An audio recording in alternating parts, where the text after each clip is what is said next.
Hello everyone. Today I'm going to be giving a quick presentation on range finding by Robert Frost. So, Robert Frost did not get into poetry until he was about the age of 40. So most of these pictures you find of him online are much older, middle-aged, he has gray hair, and you don't find so much of him when he was younger here. And that's mostly because he hadn't become popular yet. No one really knew who he was at that age, and he's still making his way there. And in Frost's early life, first off, he was born in San Francisco. He was born to William and Isabel Frost in 1874. Both of his parents were school teachers, and they had a very modest income. And that was especially so after Frost's father died in 1885 when he was about 10. And that cut their already modest salary in half. And it was also very difficult for Frost because Frost was very close with his father. And his father was a very passionate man, inspired Frost a great deal.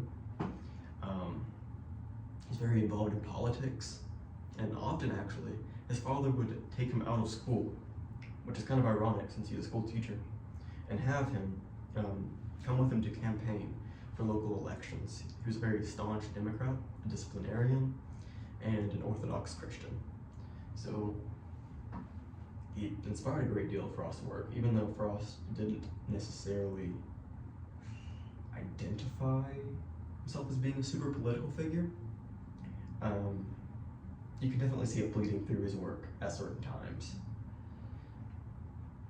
So his mother and him moved to Massachusetts after his father died in order to try to get a new start.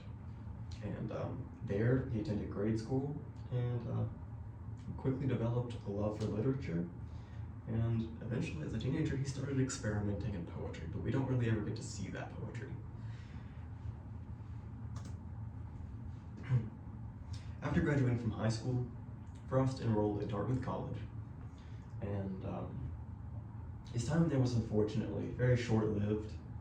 He struggled with academic and financial issues and left after less than half a year. So that's unfortunate. He had to keep up a living, he was young, and that's expensive. So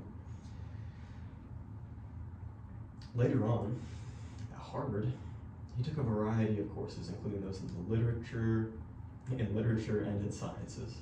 However, his time at Harvard was also cut short because he had health problems. He had tuberculosis, which is what his father died from when he was younger, and he was also providing for his family at this point. So it's very difficult to attend college, Harvard especially, and also deal with tuberculosis at the same time and make a living. So unfortunately, he had to cut off his time there after only 2 years, and from there on, he worked as a farmer, he worked as a school teacher, and he kind of just taught himself. He didn't have any more formal education after that, which is unusual for a poet.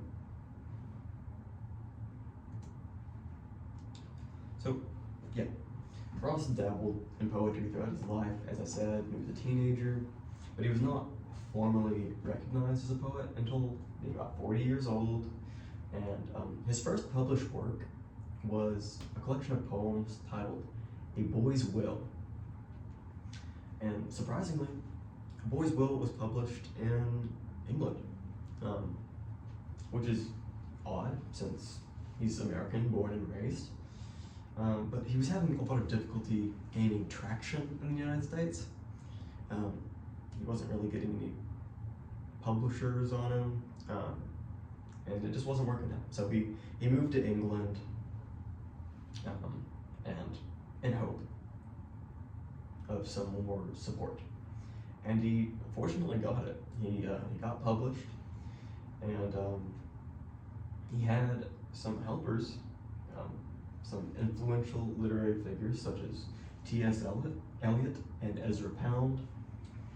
They promoted his work, and that gave him a really big boost. And by the time he got back to the United States, publishers were all over him. And from there on, he's riding his writing career. So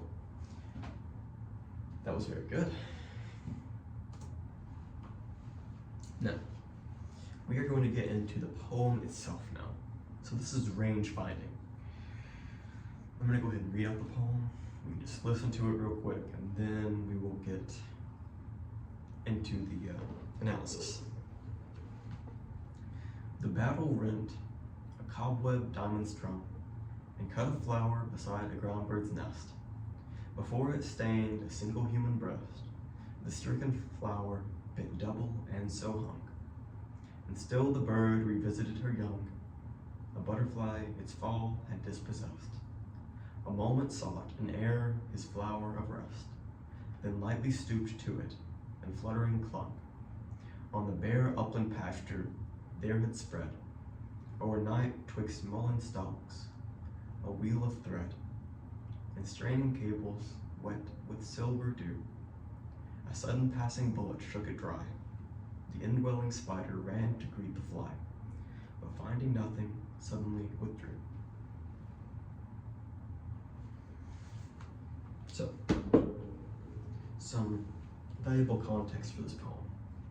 It was written in 1916, so World War I had just begun, and as you can see here, this is a poem about human nature, about war, and its collision with the natural world.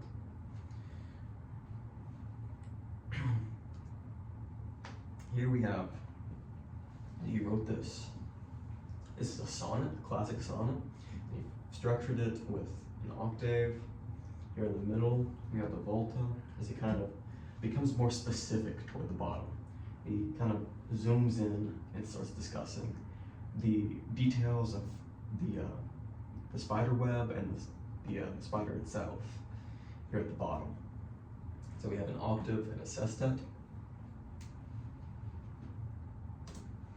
Then we have the rhyme scheme, which is probably pretty evident in this poem. Now, you got A, B, B, A, B, B, A, C, C, D, E, E, D. Yeah, strung, hung, clung, young, yeah.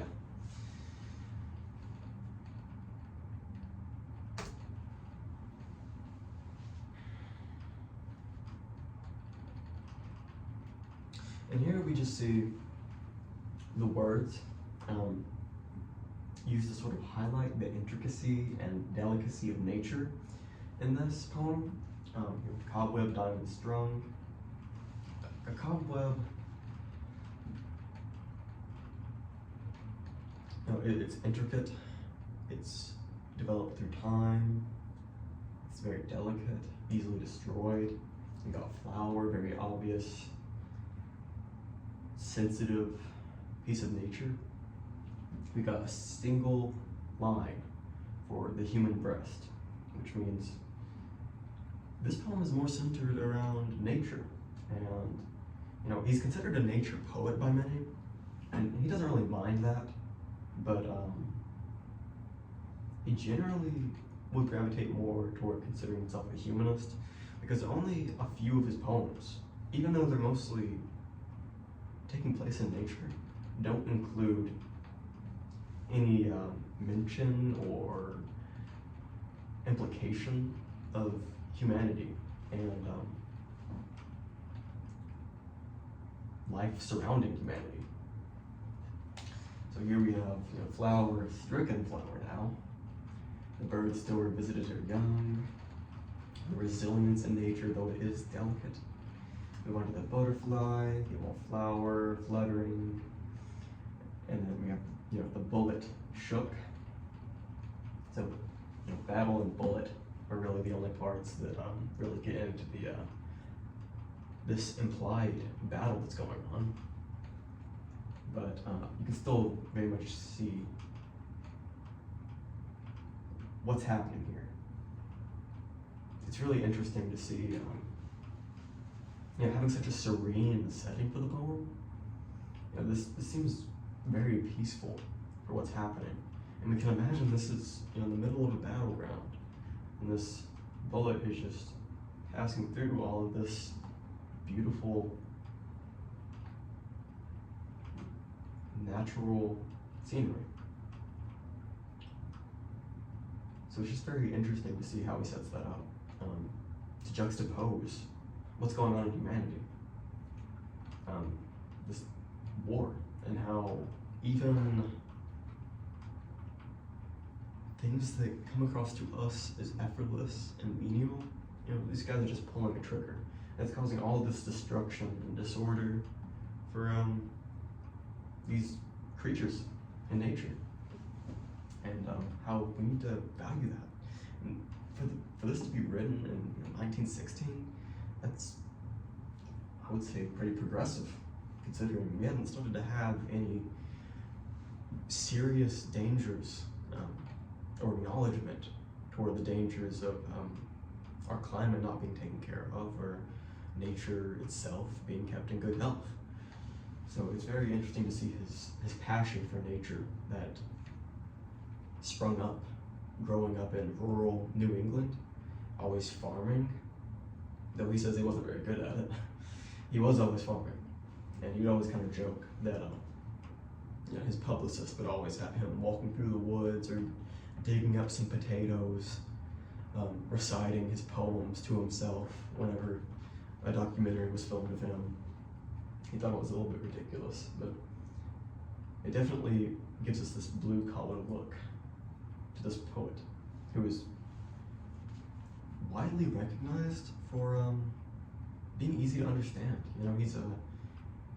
He writes beautifully, but he doesn't use any intricate, complex, difficult to understand vocabulary. Kind of straight to the point. Though that doesn't mean it doesn't take any analysis. And he credits that to being a school teacher for so long. He says, being a school teacher, he had to learn to make things be understood. And that's great. He's one of my favorite poets for that.